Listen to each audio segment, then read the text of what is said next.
Hello everyone, I am Dr. Nikita Chaudhary, plastic and reconstructive surgeon. I'm currently pursuing fellowship at SB Aesthetics. Today we are going to talk about double chin, and we are going to smash some myths about double chin, and we have Dr. Shilpi Bhadani with us for that. So firstly, ma'am, there's a lot of misconception going around that what is double chin, and people generally think that it's only fat deposition that causes double chin. So what are your take on that? Is it only fat deposition?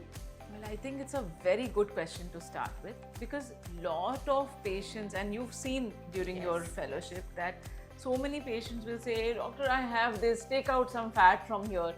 And when we assess it, a lot of times it's not really fat. And actually in those cases, if we do fat reduction, it might harm the patient more than benefit them. So double chin, yes, if you say classic double chin, it is fat deposition, and you will see a pad of fat, and when you pinch, the pinch will be very thick, and overall you feel that your lower face is bulky. So if it is bulky, it is probably fat. We can just understand it simply like that. But if we have a short chin, then even if you don't have bulk, it will appear like a double chin, right? So the chin prominence has a lot to do with how your under chin looks and your whole face looks, right? Diagnosis is important. Small jaw, small chin, skeletal proportions are not matching. So in those cases also, what they see, so nowadays patients will see like this and they say, "Doctor, I have a double chin."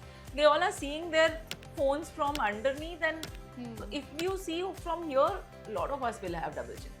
But we need to understand that whether it is bulk or whether it is a skeletal issue. There is the difference, right? And I think we have seen a lot of patients recently only coming and saying that, "Ma'am, my double chin hai," but then you assess them and you were like, you have short chin. Short chin, yeah. So that needs to be corrected. Right, right. So yeah, I mean, sometimes the problem that they perceive and what we perceive is totally different, right?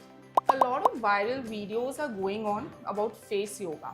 That face yoga helps in reducing your double chin. What is your take on that, ma'am? Yeah, I mean, at one point in time, all my scroll reels were full of facial yoga.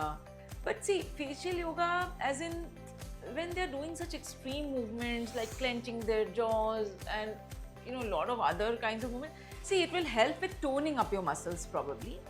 But as such, localized fat reduction because of facial yoga, I think it's it's an oversell. I mean, it doesn't work like that.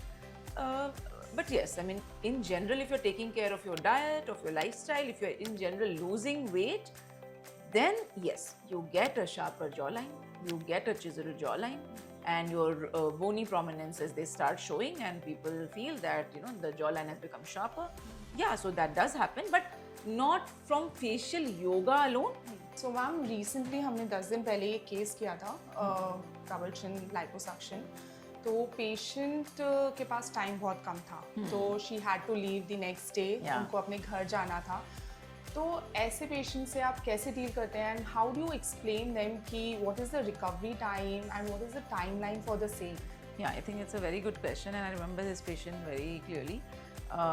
She had come from another city, and we planned this under local anesthesia. See, recovery time will be directly proportional to the procedure that we are doing. Not every patient needs the same procedure, and not every patient recovers in the same way. That's also true, right? So in her case, like, we saw that the fat reduction was mainly central, and she did not have a lot of fat over here. So it was a mild case, not like a very bulky kind of a case, and that is why we planned under local also. But see, recovery time will be there. If there's a lot of fat to remove, there will be swelling. And if we are using energy-based devices, then there is inflammation also. So yes, patient has to know that it's a surgical procedure. It will have some recovery, but sometimes for some patients, that recovery time may not be noticeable by other people, especially if the bulk is less.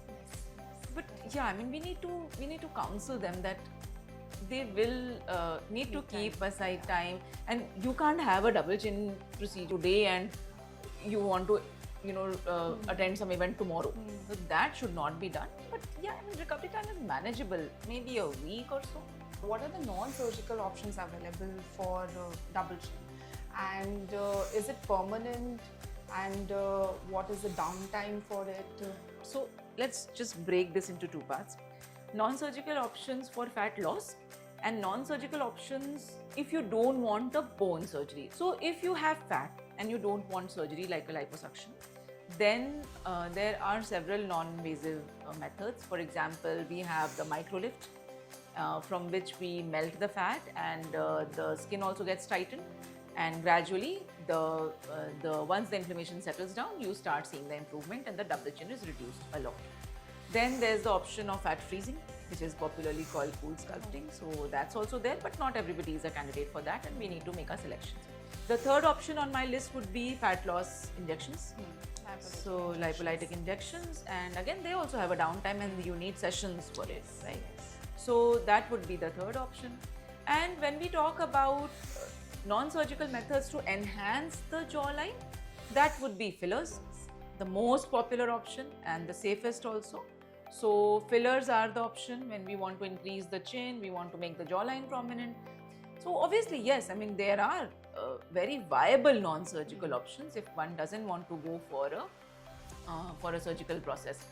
Another thing here I would like to point out is that sometimes, the double chin, back to your first question actually, when we talked about that there is fat or there is skeletal framework which is less, and that is why we are seeing the double chin.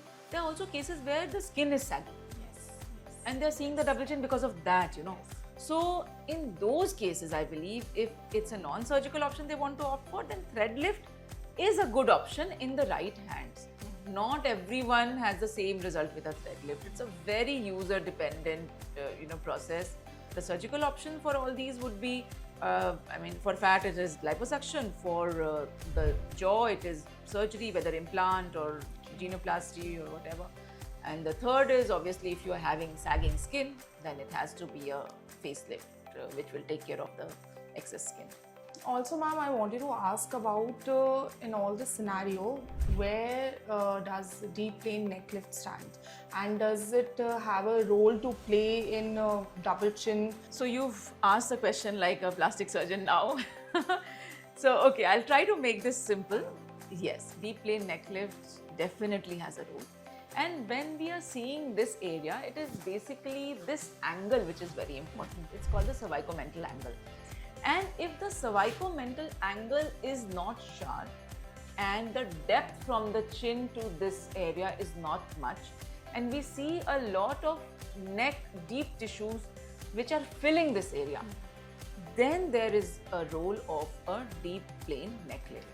Deep plane neck lift, what it does, it will tighten the muscles around here. So there are digastric muscles. If the submandibular gland is there, then we reduce that.